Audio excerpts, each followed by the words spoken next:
Buenos días, hermanos. Continuamos con nuestro retiro de Cuaresma. Ahora en la segunda meditación acerca del Espíritu Santo. Creo en el Espíritu Santo, Señor y dador de vida.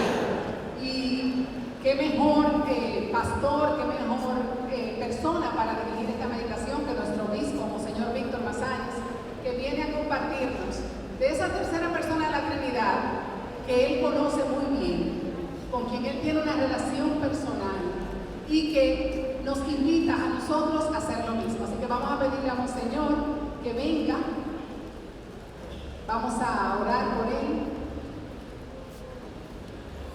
a pedirle al Señor que vuelva y haga lo de siempre. Bendito eres, Señor, santo es tu nombre, glorificado seas, alabado seas, mi Señor. Gracias, Señor, por esta mañana, porque nos convocas, porque eres tu Santo Espíritu de Dios quien nos ha traído aquí, quien ha salido a nuestro encuentro, quien has movido nuestro interior. Te presentamos esta segunda meditación, te presentamos ante todo el instrumento que has escogido para ello. Monseñor Mazáñez, que una vez más viene a hablar a nuestros corazones. Permite que a través de sus labios tu palabra penetre en nosotros como espada de doble filo. Y haznos un terreno fértil, Señor, para que la palabra que va a ser pronunciada en esta mañana dé frutos abundantes en nosotros y podamos amarte, conocerte, Santo Espíritu de Dios, y sobre todo tener a partir de hoy una relación distinta contigo. María, Nuestra Señora de la Consolación, estrella de la evangelización, ruega por nosotros. Bien, buenos días de nuevo.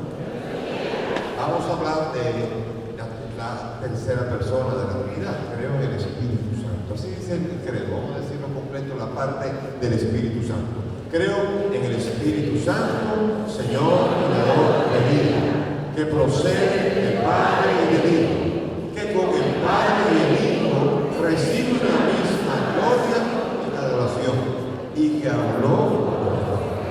Ese es el artículo del credo que habla del Espíritu Santo. Ahora, el problema es que el Espíritu Santo siempre va a ser para muchos una realidad muy misteriosa.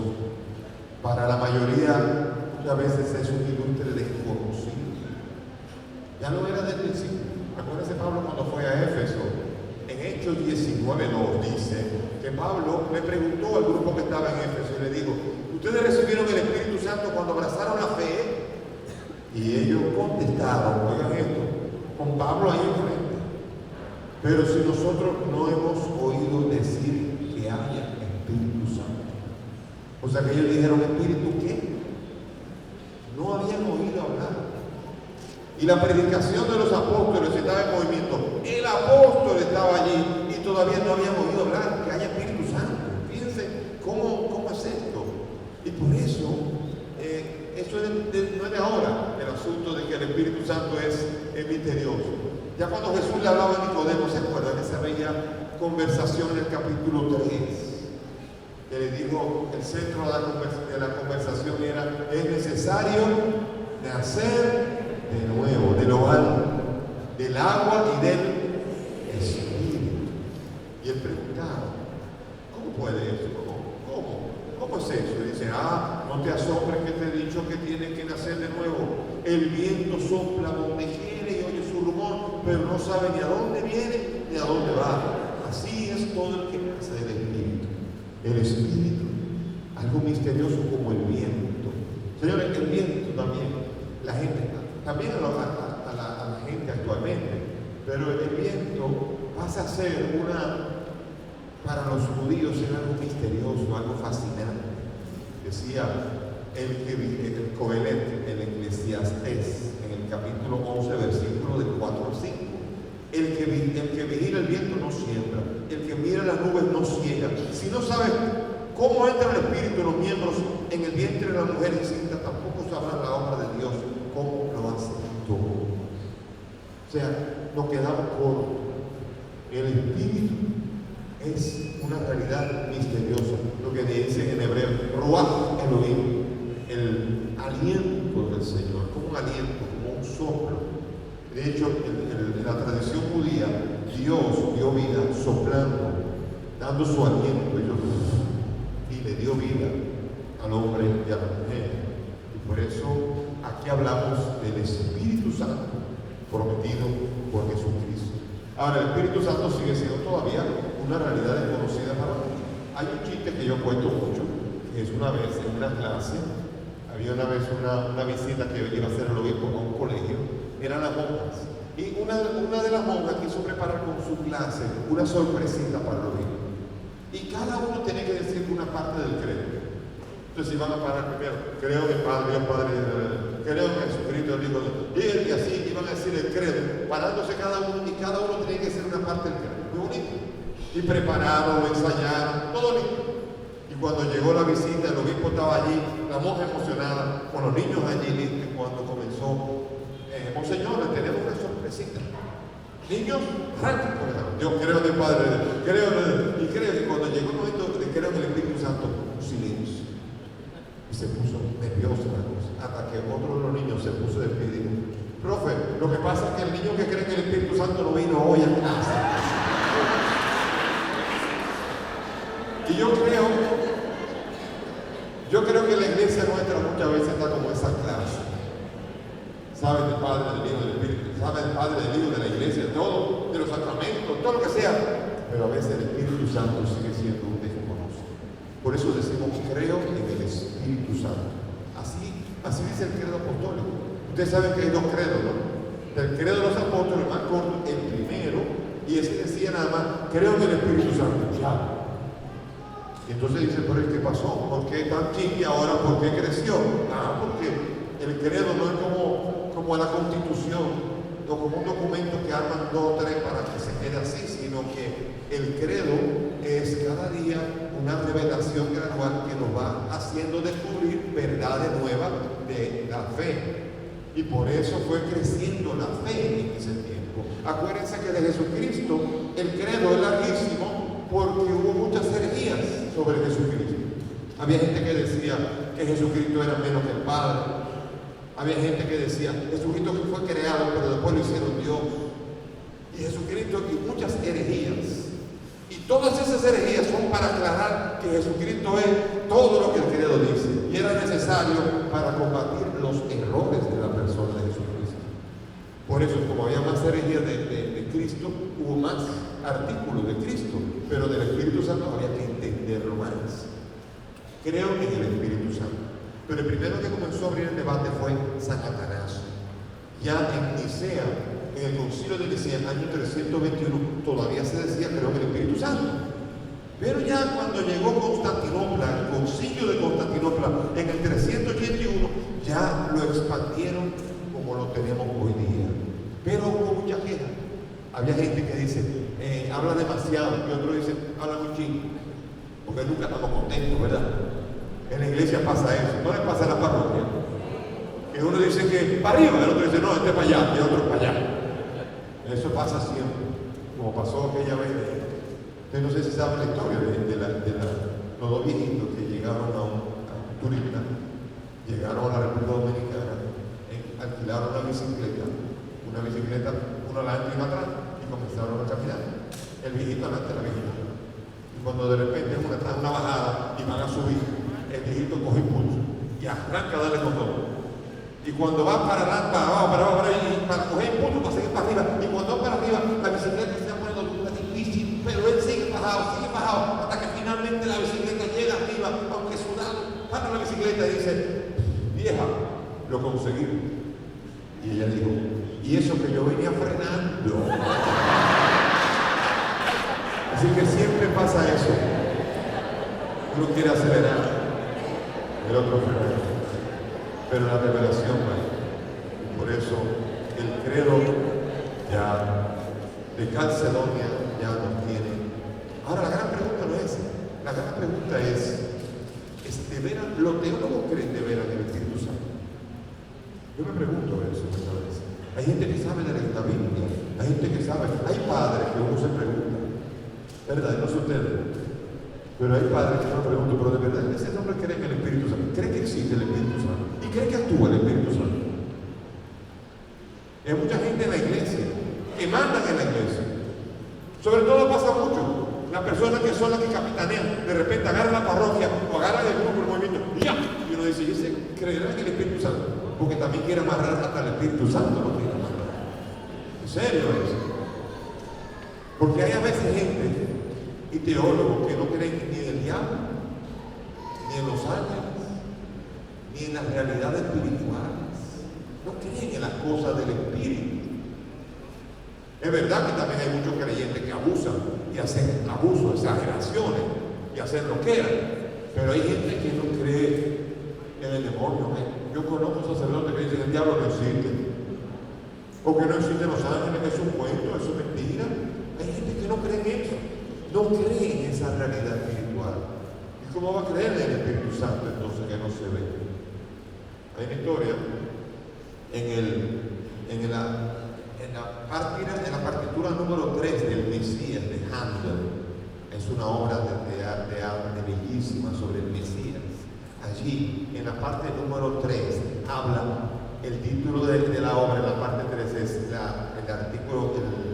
texto de Job 19:25, que dice: yo sé que mi Redentor vive. El texto dice: yo sé que mi Redentor vive, y que el último día se alzará sobre la tierra, y aunque los gusanos destruyan este cuerpo, en mi carne yo veré a mi Dios. Y ese himno es bellísimo. Y estaba en Los Ángeles, la Sinfónica de Los Ángeles, estaba tocándolo. El director, un hombre sensible, goza con la música de Handel, hablando de Jesús. Yo sé que mi Redentor vive. Y trajeron a la estrella un cantante, una tenor. Y la tenor era una famosa que llegó allí y comenzaron a ensayar. Y durante el ensayo, en un momento, el director, que era tan sensible a esto, en una interrumpió la obra. Y le dice: señorita, yo quiero hacer una pregunta. ¿Usted de verdad cree que el Redentor vive? Y se quedó así, interrumpió. Porque hay que cantar como si el Redentor viviera. Hay que vivir como si el Redentor viviera. Hay gente que está muerta y no se ha dado cuenta. Hay gente que no vive la alegría. Hay gente que no se da cuenta que está viviendo la fe, pero sin fe. Que está viviendo la fe, pero sin alegría del Espíritu. Viven como si estuvieran muertos, como si fuera una momia seca. Y Dios quiere que nosotros tengamos vida, no como los huesos secos de Ezequiel, sino que se llenen del Espíritu, para que el Espíritu llene de vida la iglesia. Creo en el Espíritu Santo, pero es más que eso. Creo en, es muy importante. No es lo mismo creo que creo en. Porque creo que es, yo creo que existe. Hay mucha gente que dice: yo sé que hay algo más, ¿verdad? Ustedes no han visto gente que dice: yo creo que hay un poder superior. Yo creo que, pero no hay que creer que, hay que creer en una persona. Cuando uno dice yo creo en, está diciendo: yo me abandono, yo lo confío, yo creo completamente. Dice Santiago, el apóstol Santiago, en el capítulo 2, ¿se acuerdan? Dice: tú crees que hay un solo Dios, no en. Tú crees que hay un solo Dios, hace bien, pero los demonios también creen y tiemblan. O sea que cuando usted cree que Dios existe, la fe mía está igualita a la fe de los demonios. Porque los demonios también creen que Dios existe. Ellos saben que Dios existe y tiemblan porque son enemigos de Dios. Pero creer que Dios existe, eso está bien. Pero es más importante es creer en Dios, confiar en Dios, abandonarse en Dios. Porque si uno no hace esto, entonces el credo es una cosa seca. Eso es. Pero ahora yo creo en, como cuando uno personaliza el pecado, que me encantó lo que dijo Wendy cuando dijo: yo en mi egoísmo, no en el egoísmo. El egoísmo no anda caminando por acá. El egoísmo está en mi corazón. Y la ira, y la gula, y la lujuria, y todo eso no anda por la calle, eso está en el corazón nuestro. Y entonces también yo creo, anda por ahí, no creo en mi Dios. Yo confío en mi Dios. Bueno, no tan solo creer que hay un Dios, sino es confiar en Él, rendirse. Cuando yo digo creo en el Espíritu Santo, no es solamente creo que hay un Espíritu Santo, sino que creo en Él. Y dice: Señor y dador de vida. Comencemos por la primera: Señor. Jesús, el Espíritu Santo, Señor. Qué raro. Nosotros hemos acostumbrado a oír siempre decir Jesús es el Señor, ¿verdad? Pero el Espíritu Santo no es el Señor. Hay un solo Señor, Jesucristo. Pero cuando decimos que Jesús, que el Espíritu es Señor, que es Kyrios, estamos diciendo no es una criatura, pertenece a la esfera del señorío de Dios. El Padre es Espíritu, el Hijo es Espíritu y el Señor es Espíritu. Ambos son un solo Señor, pero el Señor es Jesucristo. Pero el Espíritu Santo es Señor, significa que ahora Él también pertenece a quien se apropia de las criaturas. Por eso yo tengo que aprender a decir, hay gente, sobre todo en la relación carismática, que se dice mucho, yo tengo el Espíritu Santo. A ustedes me han preguntado, carismáticos, ¿tú tienes el Espíritu Santo? ¿Tú tienes el Espíritu Santo? No es cuestión de tener el Espíritu Santo, es que el Espíritu Santo te tenga, es ser poseído por el Espíritu Santo. Y esa es una realidad más valiosa todavía, porque hace dinámica la vida mía. Si yo tengo el Espíritu Santo, es como si estuviera en una cajita, vino el Espíritu Santo y lo amarré y ¡pam! Y lo encerré ahí, lo caí, eso es mío. Y hay gente que se cree dueño del Espíritu Santo. Y el Espíritu Santo, que le dijo Dios a Nicodemo, Él sopla y va por donde quiere. Usted no le dice al Espíritu Santo por dónde va. Usted lo que se puede hacer, lo cual que le puede pasar a usted, es desconectarse del Espíritu Santo cuando Él quiere un camino y usted agarra por otro. Por eso es Señor. Por eso el Espíritu es Señor, porque tiene que enseñorearse de ti.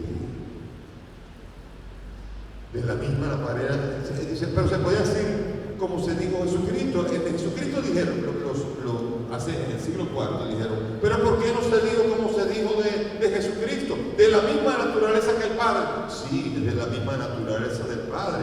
Sí, se pudiera haber dicho, pero en ese momento los obispos no usaron eso para definir.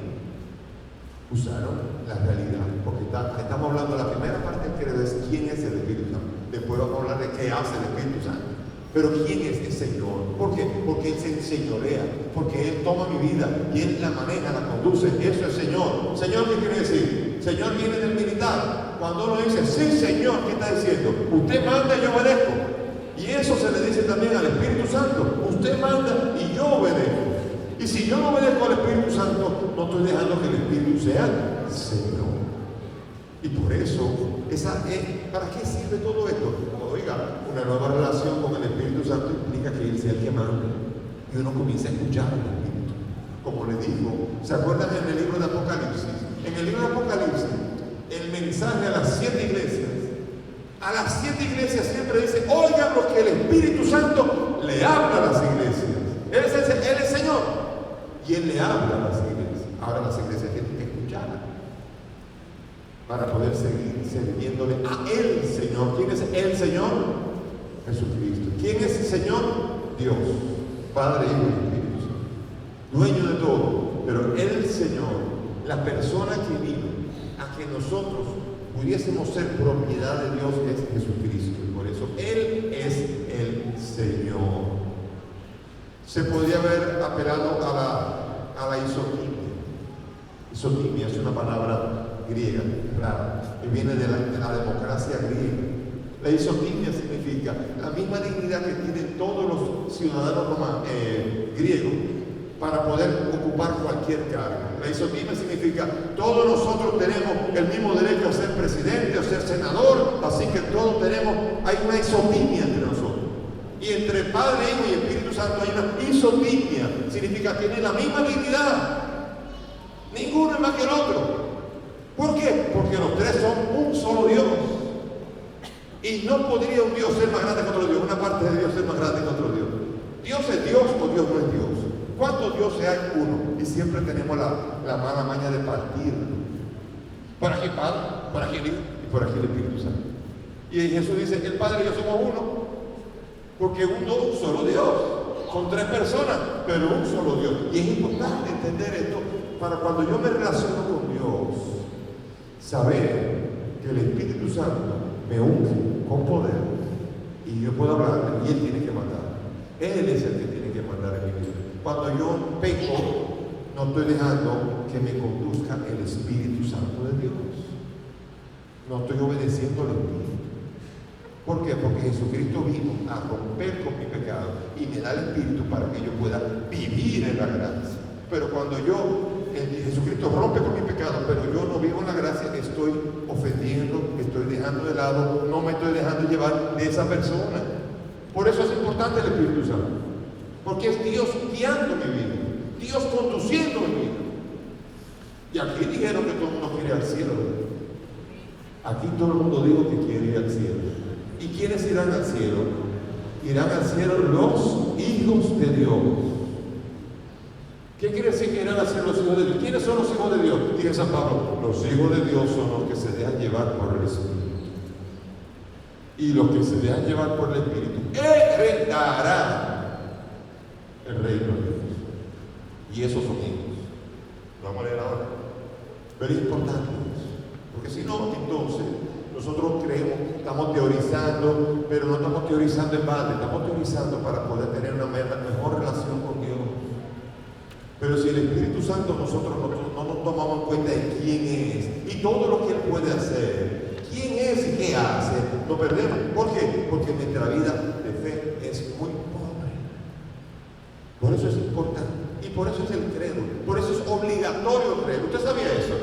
Que para el católico es obligatorio creer que en el Espíritu Santo. Obligatorio. Ningún católico puede decir yo no creo en el Espíritu Santo porque si no dejó de ser católico. Yo no se puede decir yo creo en la novena yo hay que creer en la novena. Yo creo en las peregrinaciones, sí hay que creer en eso. Y quien no crea en eso, bueno, me da pena. Pero no se puede dejar de creer en el Padre, no se puede dejar de creer en el Hijo, no se puede dejar de creer en el Espíritu Santo y no se puede dejar de creer en la Iglesia. Bueno, eso es importante entender. Si es Dios, si es Señor, o es Señor o es siervo del Espíritu Santo. Si es Señor, entonces es creador. Porque usted puede ser o creador o siervo, o creador o criatura. Y el Espíritu Santo le pregunta, ¿es creador o criatura? Creador. Y por eso hay un himno que dice, ven y crea por espíritu, ven espíritu creador, porque Él crea una nueva humanidad. Él estaba desde el principio, acuérdense en Génesis 1, en el principio creó Dios el cielo y la tierra era un caos y el Espíritu de Dios aleteaba sobre las aguas. Ya el Espíritu Santo. Él está al principio como el Hijo y como el Padre, porque Dios es creador, un Dios creador. Tres personas creadoras, porque los tres crean, porque los tres son Dios. ¿Entienden? Es importante entender esto. Y el Espíritu crea, ¿qué crea?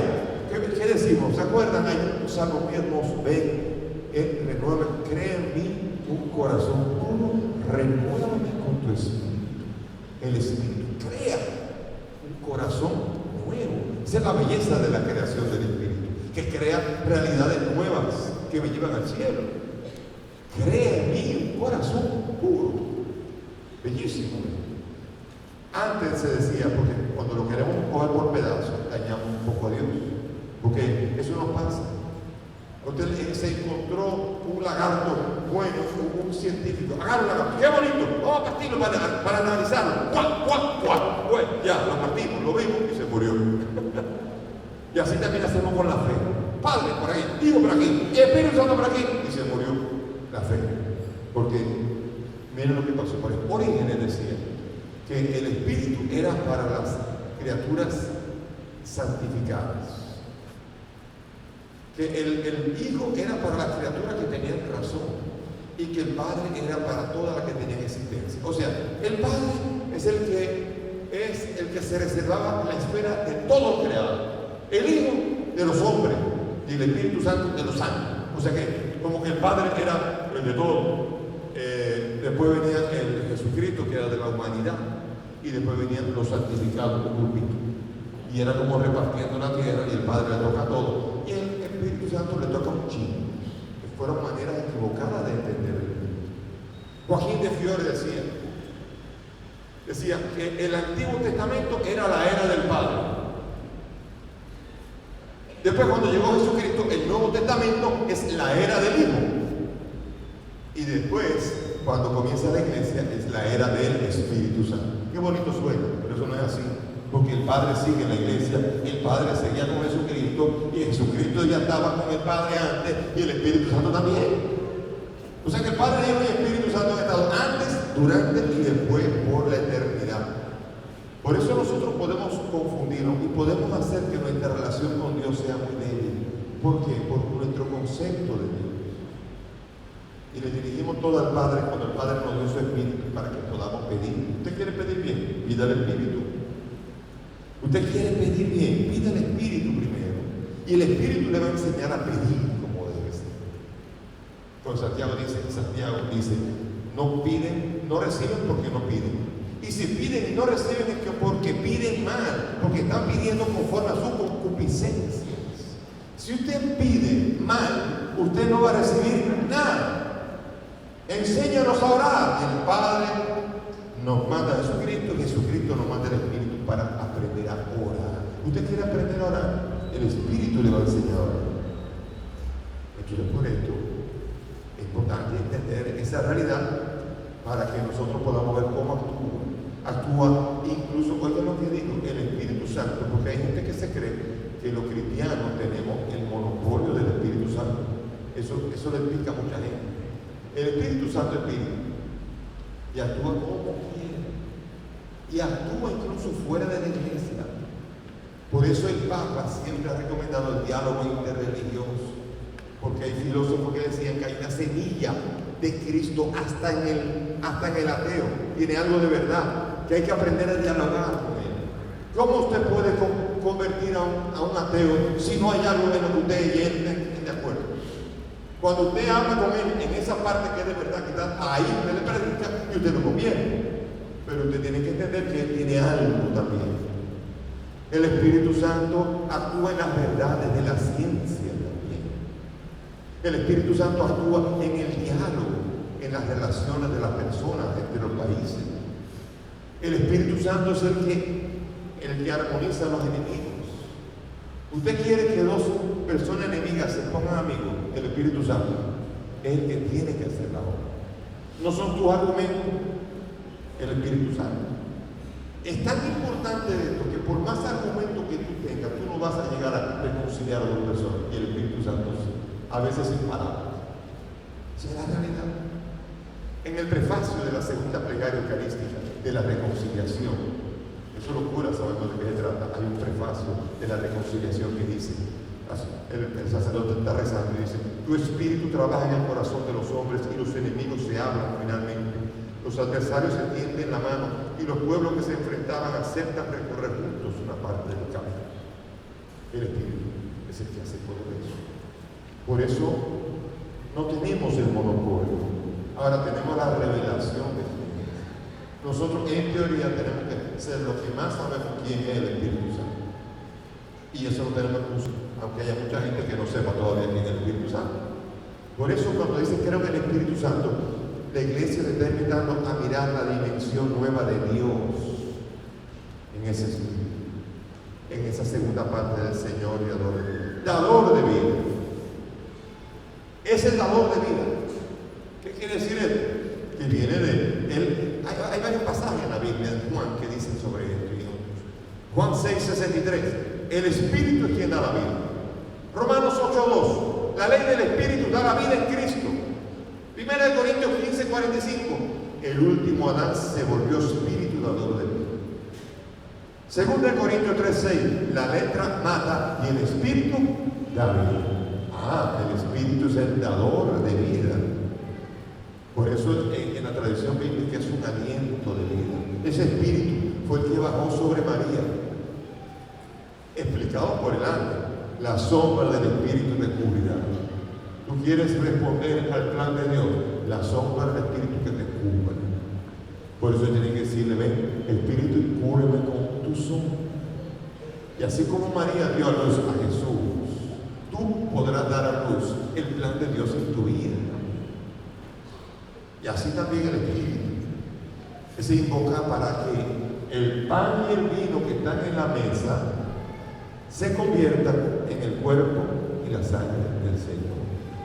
Santifica, Señor, estos dones con el don de tu Espíritu, de manera que sean para nosotros el cuerpo. Santifica estos dones con la fuerza de Dios. El Espíritu es el que convierte el pan y el vino en la realidad más grande que hay en la iglesia, que es la carne y la sangre de Cristo, el pan de la vida que Jesucristo prometió. Y eso es bellísimo. Y sobre todo, oiga bien lo que hace el Espíritu. Dice Romanos 8:11. Oigan bien lo que dice Romanos 8:11. Y si el Espíritu de aquel que resucitó a Jesús de entre los muertos habita en ustedes, también dará la vida a sus cuerpos mortales, ese mismo Espíritu que habita en ustedes. O sea que el Espíritu levantó a Jesús de entre los muertos. Wendy preguntó, ¿quién quiere ir al cielo? Vuelvan a levantar la mano. ¿Quién quiere ir al cielo? Levanten la mano. Bajen la mano ahora. Levanten la mano, ¿quién oyó? Ah, oyeron. Ok. Oyeron bien. ¿Quién quiere ir al cielo? Ok. Ahora, la pregunta es, ¿quién nos lleva al cielo? El Espíritu Santo. Si ese Espíritu habita en ustedes, ese Espíritu lo levantará. ¿Por qué? Por los méritos de la gracia de la muerte y resurrección de Cristo, pero es el Espíritu que levantó a Cristo el que nos levantará. ¿Usted oyó eso bien? Y usted quiere ir al cielo y no le habla al Espíritu Santo. Usted quiere ir al cielo y no le dice al Espíritu Santo, ven para acá, Espíritu Santo, vamos a llevarnos bien. Ese Espíritu, si te lleva bien con él, nada más tendrás que decirle, ven Espíritu, ven Espíritu. ¿Te quiere morir? Y preguntó, ¿cómo te quieres morir? Yo espero que tú, cuando quieras morir, hay que hacer lo mismo que hizo Jesús. ¿Qué dijo Jesús antes de morir? ¿Qué dice la Biblia? Él en tus manos encomiendo. ¡Wow! Espíritu. Diga eso. Y te entrégueselo al Espíritu Santo. Ven Espíritu. Ven Espíritu. Ojalá que la última palabra que tú y yo digamos cuando antes de morir, que ojalá sea entre muchos o cuando Dios quiera, no sé, pero que sea ven Espíritu. Ven Espíritu. Y ve practicando desde ahora. En la cuaresma que practicar. Usted tiene problemas con las mujeres, que usted está casado, pero que mira otra mujer, ven Espíritu. Usted tiene problemas con que la comida usted come más de la cuenta o bebe más de la cuenta, ven Espíritu.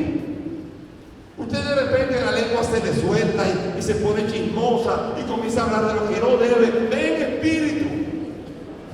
Llame al Espíritu. Ese es. Para que vean cómo es la cosa. Usted no se lo imaginaba. Pero resulta que decir ven Espíritu.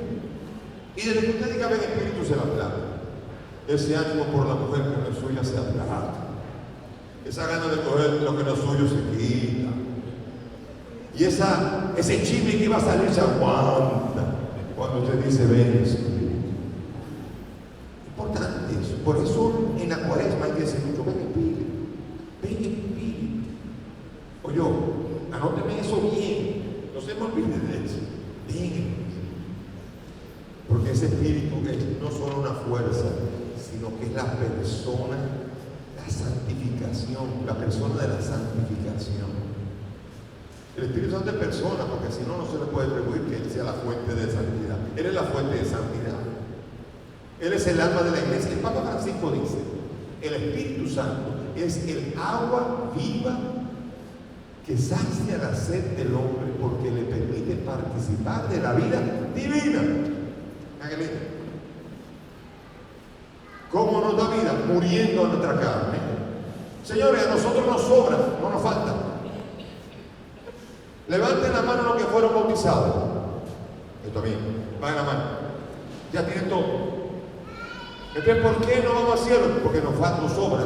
¿Qué nos sobra? Chismes, envidia y un montón de cosas que tenemos que perder, que tenemos que aprender a perder. Pues si viven según la carne, dice San Pablo, morirán. Pero si con el Espíritu hacen morir las obras del cuerpo, vivirán. Romanos 8:3. Si mueren, si dan muerte, si viven según la carne, morirán. O yo, si viven según la carne, morirán. Carne o espíritu, elige tú. Si vives en una carne, morirás. Y te lo tengo que decir así como pastor, para que sepa. Es como el letrero que te dice, mire, para allá se va el hoyo. Ok, usted si quiere coger para el hoyo, si quiere irte, es libre. Pero el pastor tiene que decir, si vives en una carne, morirá. Oye, morirá, no tendrá vida. No se puede jugar con Dios y el diablo. Si quien vive en la carne, muere.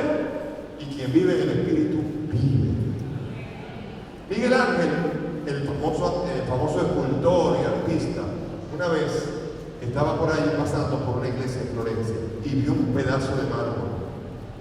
Y cuando vio el pedazo de mármol, dijo a los que estaban allí: ¡Ve! En ese pedazo, en ese peñón, yo veo un ángel y lo voy a sacar de ahí. Y agarró ese peñón de mármol y comenzó a quitarle. Y comenzó con el cincel a darle por aquí, a darle por allá. No le puso nada, solamente le quitó. Y le fue quitando. Y finalmente salió esa tremenda obra del ángel de Miguel Ángel. Lo sacó. Y se vislumbró lo que él había visto. ¿Saben una cosa? Dios te mira a ti y a mí. Ese peñón que somos nosotros. Y dice: mira ese peñón, veo la imagen de mi hijo, voy a sacarlo de ahí, veo a mi hijo ahí. Y comienza a quitar, te quita envidia, te quita chisme, te quita lujuria, te quita todo tu pecado, mi pecado, no lo va quitando. ¿Quién nos lo va quitando? El Espíritu Santo. El Padre usa un cincel que se llama el Espíritu Santo, que me va quitando a mí toda impureza. Y al finalmente ya tenía yo la imagen de Cristo, solo que no se veía, pero ahora cuando el Espíritu me quita todo lo que lo impide, ahora ya yo puedo reflejar la imagen del Hijo del Padre. Y esa es la belleza. Tenemos un santo en nosotros, pero hay que quitarnos. Ya el bautismo nos dio un espíritu de santidad, pero ahora hay que quitar. Hay que eliminar todo lo que estorba. Les digo, procedan según el Espíritu, dice San Pablo, y no den satisfacción a las apetencias de la carne, pues los que son de Cristo han crucificado la carne con sus pasiones y sus apetencias. Es que es tan bueno, sí, pero mate eso. Es que la muchacha es más bonita que mi esposa, mate eso. Es que los cuartos que hay ahí para robar, mate eso. No dé lugar a las apetencias de la carne. Eso es cuaresma. El otro día me dijo una persona: yo odio la cuaresma porque duele. Yo entiendo, duele la cuaresma, porque es el tiempo de mirarse en esa dimensión y que el Espíritu haga la obra. Porque el Espíritu llevó a Jesucristo al desierto para ser tentado, pero venció la tentación. Ahora el Espíritu nos tiene que llevar a nosotros y nos tiene que ayudar, porque nosotros sí que fallamos. Y por eso hay que tener cuidado. Y por eso ven el Espíritu. 40 días en el desierto, ¿se acuerdan? ¿Y con quién se fue Jesús al desierto? Con el Espíritu. ¿Con quién usted se va a la cuaresma a los 40 días? Con el Espíritu. ¿Oyó bien lo que le dice? Con el Espíritu. Renuncia a chismear, a mencionar, a mentir, a fornicar, a adulterar, a robar y a todo eso. Todo eso. Dale muerte a eso. Si quieres ir al cielo, nadie te va a obligar. Pero si quieres ir al cielo, dale muerte a eso. Y experimentarás paz, alegría, gozo y algo nuevo, completamente distinto. No hay cosa más alegría que convertirse. No hay cosa más alegría que vencer el pecado con la ayuda del Espíritu Santo. Usted quiere vencer el pecado, vénsalo solamente si dice: ven Espíritu y ayúdame, acompáñame. Transfórmame en hijo. Transfórmame en hijo como el hijo. Espíritu, quítame las cosas y hazme hijo. ¿Por qué? Porque el hijo es el heredero. Los que son guiados por el Espíritu son hijos de Dios, dice San Pablo, Romanos 8. No recibieron un espíritu de esclavo para recaer otra vez. Recibieron un espíritu de hijos que les hace decir: Abba, Padre. El Espíritu se une a nuestro espíritu para dar testimonio que somos hijos. Y si somos hijos, entonces somos ¿qué? Herederos. Solamente los hijos son herederos. Eso siempre. Por eso hacen la prueba del ADN a todo el mundo. Nosotros, ¿quién es el que nos ayuda a que tengamos el ADN de Dios? El Espíritu Santo, que transforma nuestro ADN de pecador en ADN de santidad y divino. Tenemos el ADN divino, somos ciudadanos y herederos del cielo. Ahora, eso sí, vaya a buscarlo. Porque si usted es hijo de un millonario y usted se va por ahí a un monte y no se entera nunca, los millones están ahí, pero usted está allá. Y no tiene nada que ver eso con aquello. Con Dios pasa lo mismo. Usted quiere heredar, vaya a buscar. ¿Cómo lo busque? Renuncia a todo esto. Y en la Cuaresma vamos a caminar en esta santidad. Ese espíritu es importante. Pedro, lleno del Espíritu, dijo. Pablo, los apóstoles, el Espíritu Santo y nosotros hemos decidido. O sea, el Espíritu Santo está metido en la misión. En Hechos de los Apóstoles está lleno del Espíritu Santo. Reciban el Espíritu Santo en los sacramentos. Reciban el Espíritu Santo. Si ustedes le perdonan el pecado, le perdonan. ¿Cómo lo perdonan? Con el Espíritu Santo. En el nombre de Cristo, pero con el Espíritu Santo. Por eso dice: reciban el Espíritu Santo. La Eucaristía, el bautismo, nacer del agua y del Espíritu. El Espíritu es el que nos da la alegría de los sacramentos. Usted quiere vivir el sacramento de una manera nueva. Dígale: ven Espíritu. Está aburrido en la misa, ven Espíritu, ayúdame, alégrame. Ayúdame a que esta misa sea para mí la alegría y mi encuentro con mi amado, en lugar de ser una cosa aburrida. El Espíritu es el que me enamora de Jesús. Y por eso ven Espíritu. Y si a tu hijo que se cansa, dile: ven, mira, vamos a invocar al Espíritu Santo, aunque él no entienda.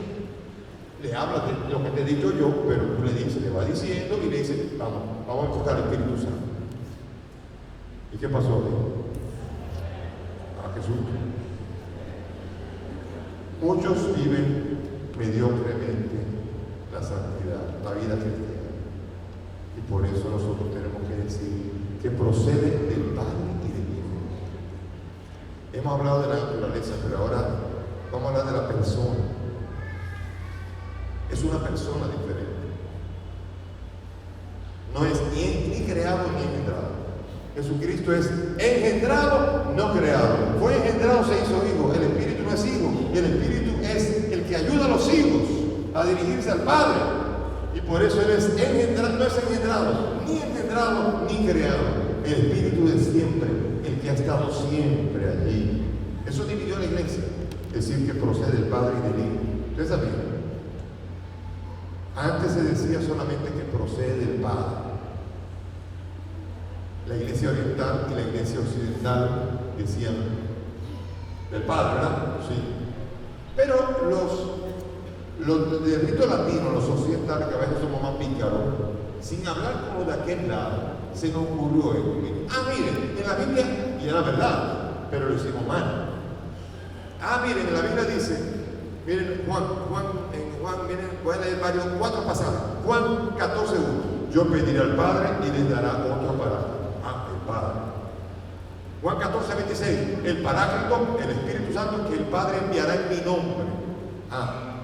Es el Padre. Juan 15:26. El Paráclito que yo les enviaré de junto al Padre.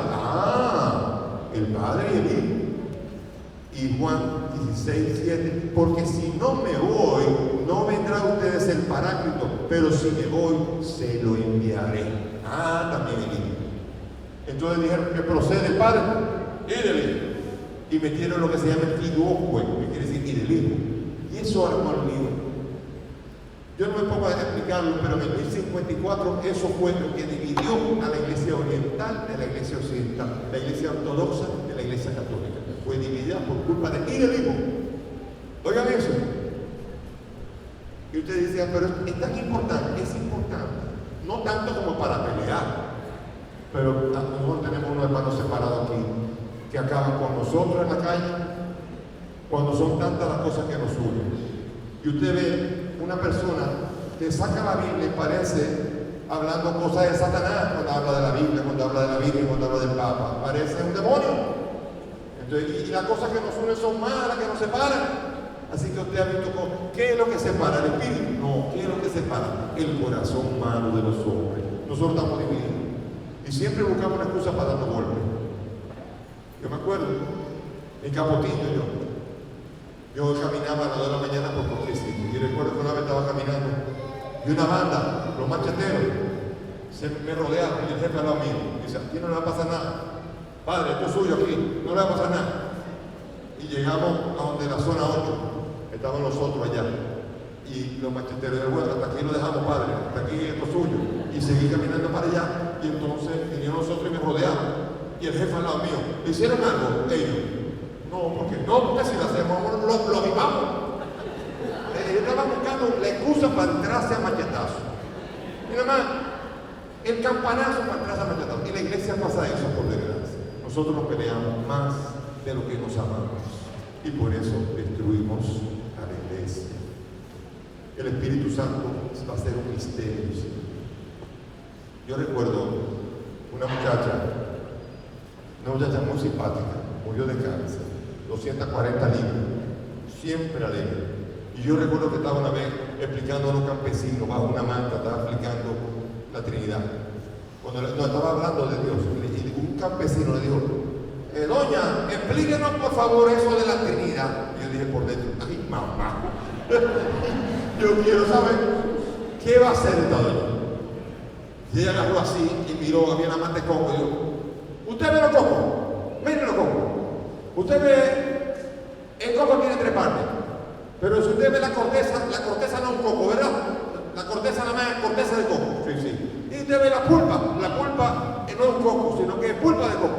Y el agua no es coco, sino que es un agua de coco. Solamente los 3 juntos hacen un coco. Y sí, perfecto.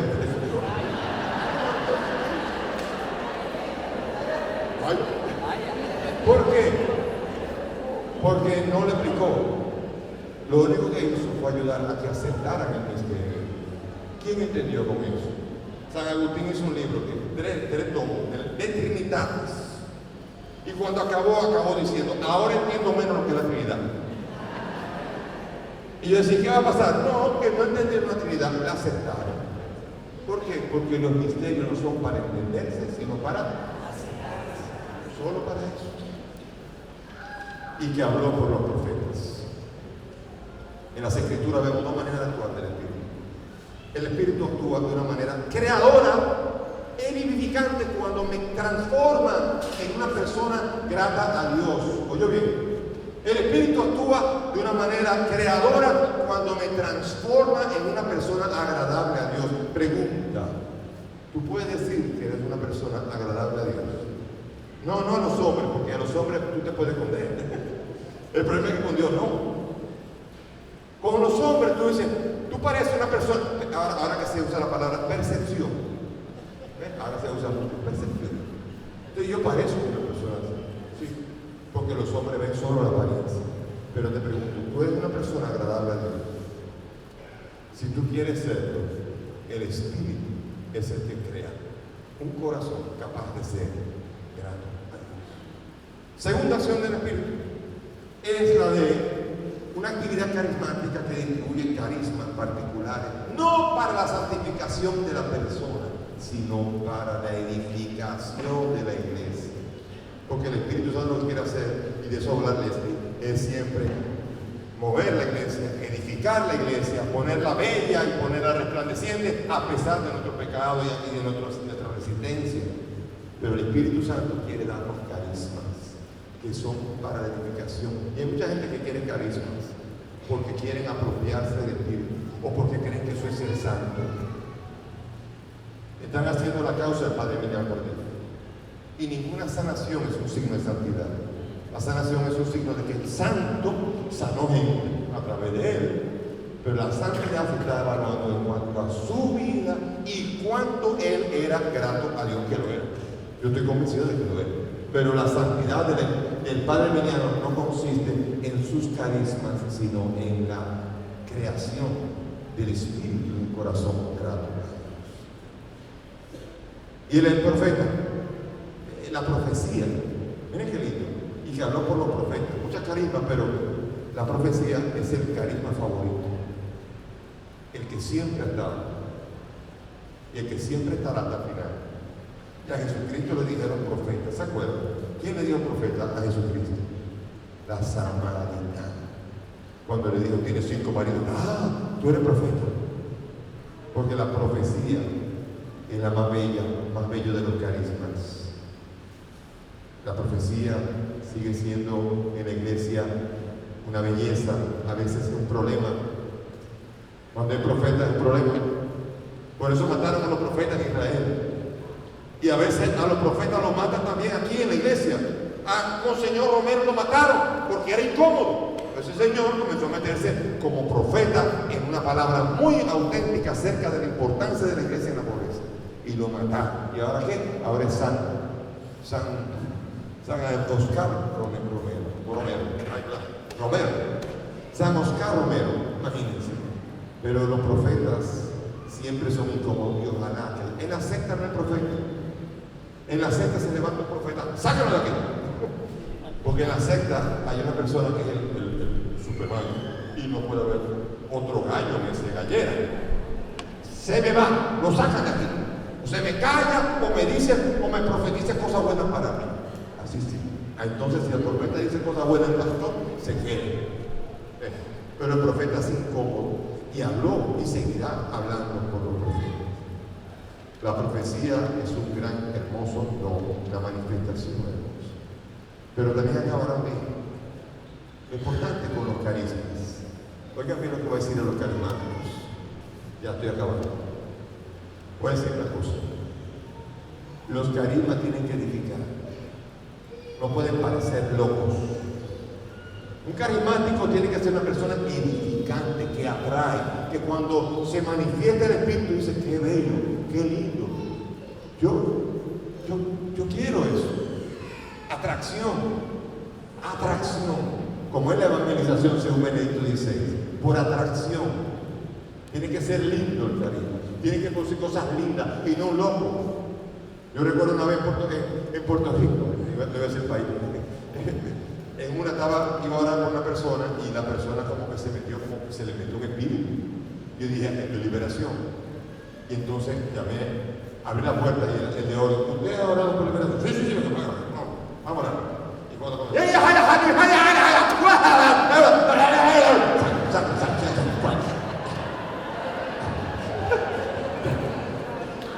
seguimos.